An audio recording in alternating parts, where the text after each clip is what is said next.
Hello guys, यो पछाडिको गाउँ हेर्नुहोस् त। यो पछाडिको गाउँ तपाईँले हेर्दा जति राम्रो अनि सुन्दर देखिराख्नु भएको छ नि, त्योभन्दा सयौँ गुणा धेरै राम्रो विशेषताहरू छन् क्या यो गाउँको। लोकेसन भन्नुपर्दा ठ्याक्कै अहिले म दार्चुलाको खिरकोट भन्ने ठाउँमा छु। र यहाँ किन आएको भन्दाखेरि अब त्यसको कारणहरू पनि बिस्तारै म भन्दै जानेछु।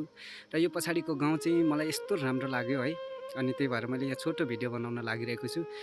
यो गाउँमा चाहिँ जे होस्, गाउँ त अब खासै ठुलो छैन, यहाँ 10-12 घर होला। तर यो गाउँघरको विशेषता चाहिँ यस्तो राम्रो छ कि यहाँ सबैभन्दा राम्रो मलाई के लाग्यो भने पहिलो कुरा चाहिँ अब यहाँको संस्कार र संस्कृति। जो संस्कार भनेको यस्तो राम्रो छ, यस्तो मजाले बोल्नुहुन्छ यहाँको मान्छेहरू, यस्तो मिठो बोल्नुहुन्छ है। अनि यो ठाउँमा चाहिँ कस्तो भन्दाखेरि धुम्रपान मद्यपान पूर्ण रूपमा निषेध। यो गाउँमा छिरेपछि तपाईँले धुम्रपान पनि गर्न पाउनुहुन्न र मद्यपानको लागि खान त के तपाईँले मद्यपानको कुरा पनि गर्न पाउनुहुन्न क्या।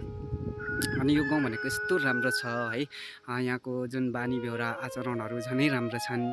यो गाउँ चाहिँ मलाई एकदमै राम्रो लागेर यो चाहिँ भिडियो बनाएको हुँ। म तपाईँलाई यहाँभन्दा अगाडिपट्टिको दृश्यहरू पनि यहाँ देखाउन चाहन्छु।